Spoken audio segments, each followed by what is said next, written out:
कक्षा 12 में अध्ययन करने वाले सभी बच्चों का हार्दिक स्वागत और अभिनंदन है। बच्चों, आज हम कक्षा 12 है विषय हिंदी साहित्य के लिए पाठ्यपुस्तक अभिव्यक्ति और माध्यम के एक अध्याय कैसे लिखें कहानी पर चर्चा करेंगे। इस पाठ से अवैध वाला या वस्तुनिष्ठ श्रेणी का एक प्रश्न किया जाएगा और नोट्स के रूप में आपको कुछ प्रश्न उपलब्ध करवाए जा रहे हैं। इन प्रश्नों को आपने अंत तक समस्त प्रश्न से या पूरे के पूरे नोट्स देख लिए तो मैं नहीं समझता कि आपको अलग से तैयारी करने की आवश्यकता पड़ेगी। आप एक बार इनको पूरा ध्यान से देख लीजिएगा। देखते हैं, पहला क्या लिखा है, परिभाषा कि किसी घटना, पात्र या समस्या का क्रमबद्ध ब्यौरा, मतलब कोई घटना घटी या और कुछ पात्र है और समस्या है, उनका क्रम के हिसाब से ब्यौरा जिसमें परिवेश हो, मतलब वातावरण, आस पड़ोस का माहौल हो, द्वंद्वात्मकता हो, मतलब खींचातान हो आपस में, और कथा का क्रमिक विकास हो, और अंत में चरम उत्कर्ष जिसे हम क्लाइमेक्स भी कहते हैं का बिंदु हो, उसे कहानी कहा जाता है। दूसरा नोट से कहानी लिखने, पढ़ने या सुनने के पीछे निहित भाव क्या होता है। तो निहित भाव क्या है कि अपनी बात दूसरों को सुनाने और दूसरों की बात जानने की इच्छा या जानने का भाव है, वही क्या है, कहानी लिखने, पढ़ने या सुनने के पीछे निहित भाव है। कहानी श्रव्य काव्य के अंतर्गत मानी जाती है। कहानी को 3 भागों में विभाजित किया जाता है। कितने भागों में? 3 में। कौन कौन से? आदि मतलब प्रारंभ, मध्य और तीसरा है अंत, मतलब बिगनिंग, इंटरवल और बिगनिंग, मिड और क्लाइमैक्स। कहानी का विकास क्रम क्या है? तो घटना या समस्या होगी सबसे पहले, उसके बाद में परिवेश होगा, उसके बाद में कुछ पात्र लेके आएंगे कहानीकार, फिर द्वंद्व होगा और अंत में हम निष्कर्ष या चरम उत्कर्ष पर पहुंचेंगे। तो पहला पॉइंट यहाँ से देखें कि कहानी हमारे जीवन का अभिन्न अंग है। कहानी हमारे जीवन का कभी अलग न होने वाला अंग है। कहानी का इतिहास मानव इतिहास जितना ही पुराना है। मौखिक कहानी हमारी विशेष परंपरा रही है, या हमारी विशेष परंपरा या कहानी का प्रारंभिक स्वरूप किस प्रकार का था? तो मौखिक या वाचिक स्वरूप था। पंचतंत्र की कहानियाँ शिक्षाप्रद कहानी संग्रह है। कहानी का प्रारंभिक, मुख्य व केंद्रीय बिंदु कथानक होता है। अब देखिएगा कि कहानी का प्रारंभिक बिंदु क्या है? तो कथानक है। कहानी का मुख्य बिंदु क्या है? तो कथानक है। केंद्रीय बिंदु क्या है? तो कथानक है। तो ये तीनों एक साथ दे दिए जाएं या अलग अलग दिए जाएं? आपका जवाब क्या होना चाहिए? कथानक। और कथानक क्या है वो आगे देखेंगे। वैसे कहानी का प्रारंभिक नक्शा कथानक को कहते हैं। अब 7 नंबर का पॉइंट जो है वो कथानक की परिभाषा देखिएगा कि कहानी का वह संक्षिप्त रूप जिसमें कहानी की प्रारंभ से लेकर अंत तक की घटनाओं और पात्रों का उल्लेख हो, वह कथानक कहलाता है। 8वां पॉइंट है कहानी का कथानक कहानीकार के मन में कैसे आता है? तो कैसे आता है? तो किसी घटना, जानकारी, अनुभव या कल्पना के कारण से। कहानीकार की कल्पना हो सकती है, कहानीकार की कोई जानकारी हो सकती है, कहानीकार ने किसी घटना को घटित होते देखा हो सकता है, या कहानीकार के निजी अनुभव भी हो सकते हैं। और उस छोटे से अनुभव में वो कुछ पात्र जोड़ता है, कुछ एक परिवेश, एक वातावरण, एक क्लाइमेट या एक माहौल तैयार करते हैं और विभिन्न प्रकार की घटनाएं तैयार करते हैं और एक द्वंद्व तैयार होता है। और अंत में जो सही द्वंद्व है या जो सही पात्र है उसकी जीत दिखाते हुए वो कहानी पूर्ण की जाती है। कहानी को विस्तार दिया जाता है तो कल्पना के आधार पर, मतलब कोई कहानी किस आधार पर विस्तार पाती है? तो कल्पना के आधार पर। कहानीकार की कल्पना संभव होनी चाहिए, न कि असंभव। मतलब कहानीकार जो कल्पना करता है वह कल्पना इस प्रकार की हो कि उसकी संभावना हो। हम आदमी को और बिना पंख या बिना हवाई जहाज के उड़ता हुआ दिखा दें, संभव नहीं है, तो वो असंभव कल्पना न हो। 11वां प्रश्न नोट्स है कि कहानी आगे बढ़ती है किससे? लेखक के पास जो सूत्र होता है उसके माध्यम से, और यही सूत्र लेखक को परिवेश, पात्र और समस्या देता है। कथानक के स्वरूप में कौन कौन सी चीज़ें आती हैं? तो वही 3 चीज़ें, प्रारंभ, मध्य और अंत। इस प्रारंभ को आदि से भी अभिहित किया जाता है, आदि भी इसके लिए लिखा जाता है। चलते हैं आगे। कहानी को रोचक बनाने वाला तत्व क्या होता है? द्वंद्व। यदि जब तक किसी कहानी में द्वंद्व नहीं होगा तो कहानी ही नहीं बनेगी। आप सोच के देखिए, ईदगाह कहानी में, आपने चूंकि वो 11वीं क्लास में पढ़ी है इसलिए हम उसकी बात कर रहे हैं। ईदगाह कहानी में और हामिद के माता पिता जीवित होते या उसकी दादी के पास 15-20 पैसे होते तो क्या वो चिमटा खरीदता? नहीं। उसके यदि 15-20 पैसे होते तो उसके घर में चिमटा पहले से होता।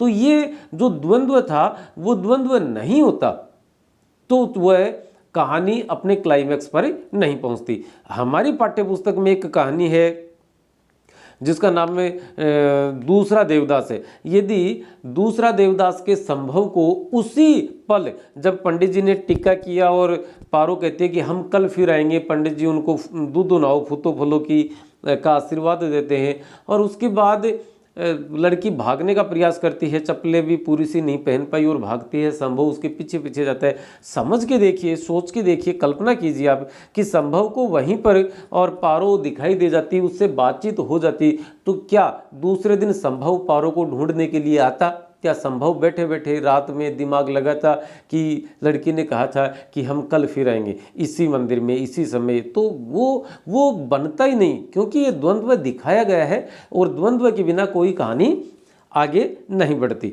चलिए आगे देखते हैं। 14वां प्रश्न, वो नोट्स देखिए कि द्वंद्व नामक तत्व से क्या अभिप्राय है? तो काम के रास्ते में बाधा का उत्पन्न होना ही क्या कहलाता है? द्वंद्व कहलाता है। कथानक की पूर्णता की शर्त क्या है? तो कहानी नाटकीय ढंग से अपने उद्देश्य को पूरा करने के बाद समाप्त हो जाए और अंत तक रोचकता भी बनी रहे। कहानी को रोचक और प्रामाणिक बनाने के लिए आवश्यक चीजें क्या क्या हैं? तो देश काल और वातावरण की पूरी समझ। हमने जिस क्षेत्र को कहानी में हमने अपने देश, अपने राज्य, अपने जिले के जिस भूभाग का वर्णन कर रहे हैं, वहाँ की संस्कृति, वहाँ के खान पान, वहाँ के पहनावे, वहाँ के वेशभूषा, उन चीज़ों का वर्णन तो करें। कहीं हम वर्णन तो कर रहे हैं किसी ऐसे क्षेत्र का जहाँ पर नदियाँ नाले हैं खूब सारे और इधर हम दिखा रहे हैं कि वहाँ पर ऊंचे ऊंचे टीले हैं, रेगिस्तान है, तो ये नहीं हो। तो देश काल की और वातावरण की पूरी समझ होना आवश्यक है। कहानी की महत्वपूर्ण और बुनियादी शर्त है पात्रों का अध्ययन। कथानक को आगे बढ़ाता है द्वंद्व। 19वां देखें, कहानीकार द्वारा पात्रों का गुणगान या चरित्र चित्रण करना सबसे सरल तरीका है। मतलब सबसे सरल तरीका क्या है? कहानीकार खुद ही वर्णन कर दे कि हामिद बहुत अच्छा लड़का है, वह अपनी दादी का पूरा ख्याल रखता है। यहाँ प्रेमचंद ने, आप ध्यान देंगे तो कहानीकार ने कोई वर्णन नहीं किया।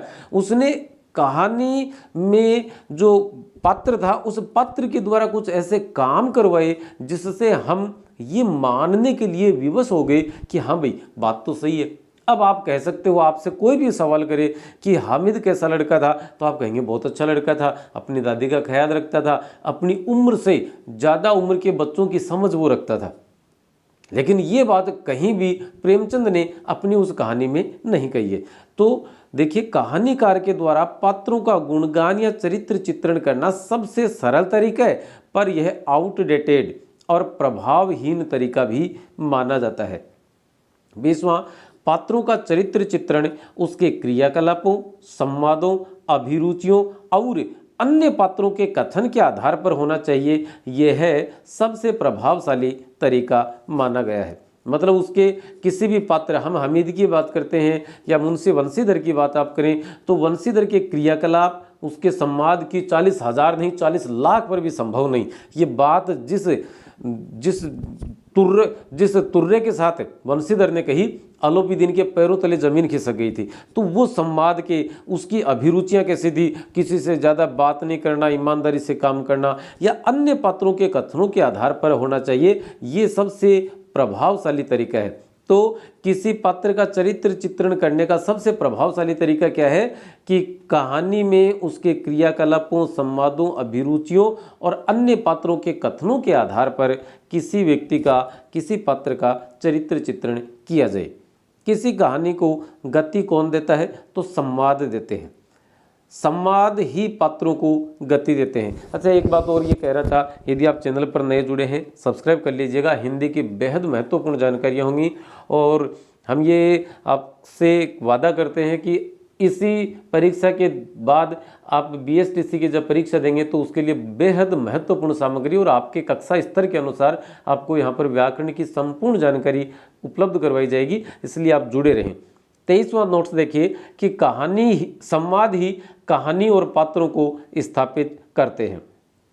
24वां है कहानी लिखना सीखने का सबसे महत्वपूर्ण तरीका है अच्छी कहानियां पढ़ना और उनका विश्लेषण करना। बहुत अच्छी कहानियां बहुत अच्छे लेखकों के द्वारा लिखी गई हैं, उन कहानियों को पढ़ें, अलग अलग भावबोध की कहानियां पढ़ें, अलग अलग लेखकों की कहानियां पढ़ें और अलग अलग काल में लिखी हुई कहानियां पढ़ें, उनका विश्लेषण करें। इससे हम बेहद अच्छी कहानी लिखने की जो काबिलियत है वह हासिल कर सकते हैं। पात्रों के संवाद लिखते समय ध्यान रखने योग्य बातें क्या क्या हैं? तो संवाद पात्रों के स्वभाव, पूरी पृष्ठभूमि के अनुकूल हो, उनके विश्वासों, आदर्शों और परिस्थितियों के अनुकूल भी होने आवश्यक हैं। यदि ऐसा नहीं है तो वो संवाद थोड़ा सा गड़बड़ा जाएगा। एक उदाहरण के तौर पर समझते हैं। आपने नमक का दरोगा कहानी पढ़ी। वंशीधर की नौकरी छूट गई, वंशीधर घर आते हैं। अब वंशीधर घर से नौकरी के लिए जाते हैं, तब का सीन याद कीजिए। वंशीधर के पिता उनसे कहते हैं कि वेतन तो पूर्णमासी का चांद है, नज़र चादर और चढ़ावे पर रखना। इसका मतलब वो रिश्वत में यकीन रखते थे और रिश्वत न लेना वो बुरा मानते थे। अब वंशीधर को नौकरी से इसलिए निकाल दिया गया क्योंकि उन्होंने रिश्वत नहीं ली थी। रिश्वत लेते तो वो अलोपीदीन के साथ वो केस मुकदमे नहीं होते। हालांकि ये कहानी है, लेकिन वो नहीं होते और वंशीधर अपनी नौकरी पर भी होते, उनको ऊपरी कमाई भी होती रहती। अब ध्यान दीजिए, वंशीधर नौकरी छोड़ के घर आते हैं और उनके पिता कहते हैं कि ऐसी नालायक औलाद किसी को न दे। जब अलोपीदीन उनके घर आते हैं तो क्या कहते हैं कि ऐसी नालायक औलाद किसी को न दे भगवान। तो आप समझिए, उनके विश्वास और उनके आदर्शों और उनकी परिस्थितियों के अनुकूल ही प्रेमचंद ने वो जो संवाद है वो वंशीधर के पिता से कहलवाए थे। 26वां देखें, पात्रों के संवाद हमेशा छोटे, स्वाभाविक और उद्देश्य के प्रति सीधे लक्षित होने चाहिए।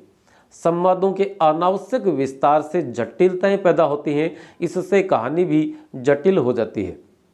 28वां है क्लाइमैक्स, चरम उत्कर्ष को कहते हैं, मतलब एकदम पीक पर हो कहानी का जो आनंद है, जो रस है, वो कहानी में भावों और पात्रों की अतिरिक्त अभिव्यक्ति, मतलब ओवर एक्टिंग करना, अतिरिक्त अभिव्यक्ति कहानी के चरम उत्कर्ष को कम कर देते हैं। कि कौन सी चीजें? अतिरिक्त अभिव्यक्ति। आप इसे अंग्रेजी में आप ओवर एक्टिंग समझ लीजिए। यदि किसी कहानी में ओवर एक्टिंग का मसला सामने आ रहा है तो उससे क्या होगी, हमारी जो कहानी है उसका क्लाइमेक्स है वो कमजोर पड़ जाएगा, उतना आनंद नहीं आएगा।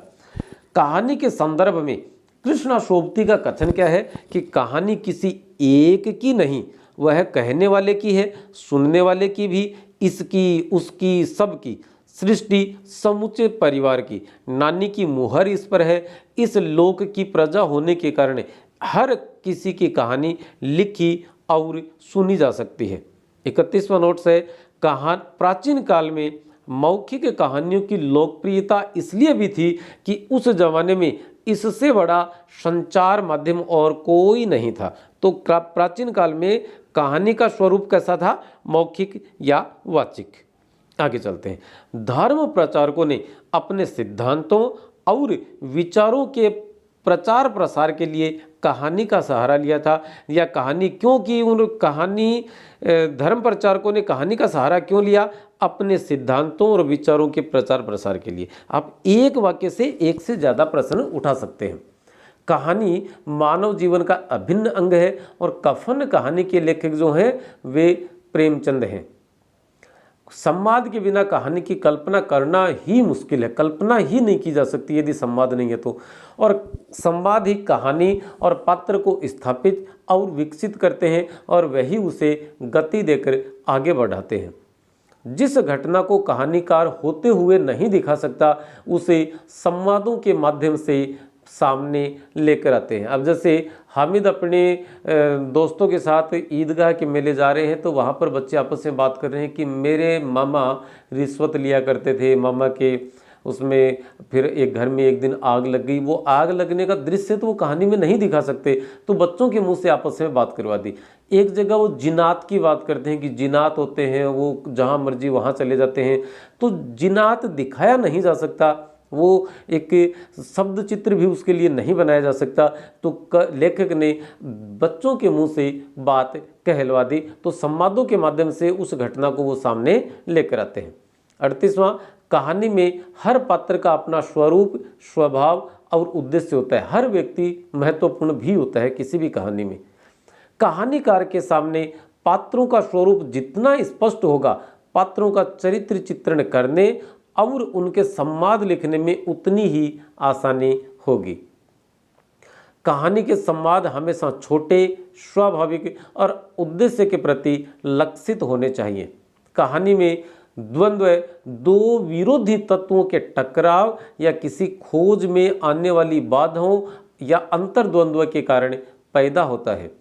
द्वंद्व के बिंदु जितने स्पष्ट होंगे, कहानी उतनी ही सफलता के साथ आगे बढ़ेगी। मतलब द्वंद्व जितना स्पष्ट होगा, जो लड़ाई झगड़ा है, जो भी कोई चीज़ है, हमें कि हम फिल्म देखते हैं, फिल्म भी एक कहानी पर ही डिपेंड है, वो उसे पटकथा कह देते हैं। अब देखिएगा आप, किसी फिल्म में हीरो और विलेन की आपस में लड़ाई है, हमें ये नहीं पता कि ये लड़ क्यों रहे हैं, तो उसमें आनंद नहीं आएगा।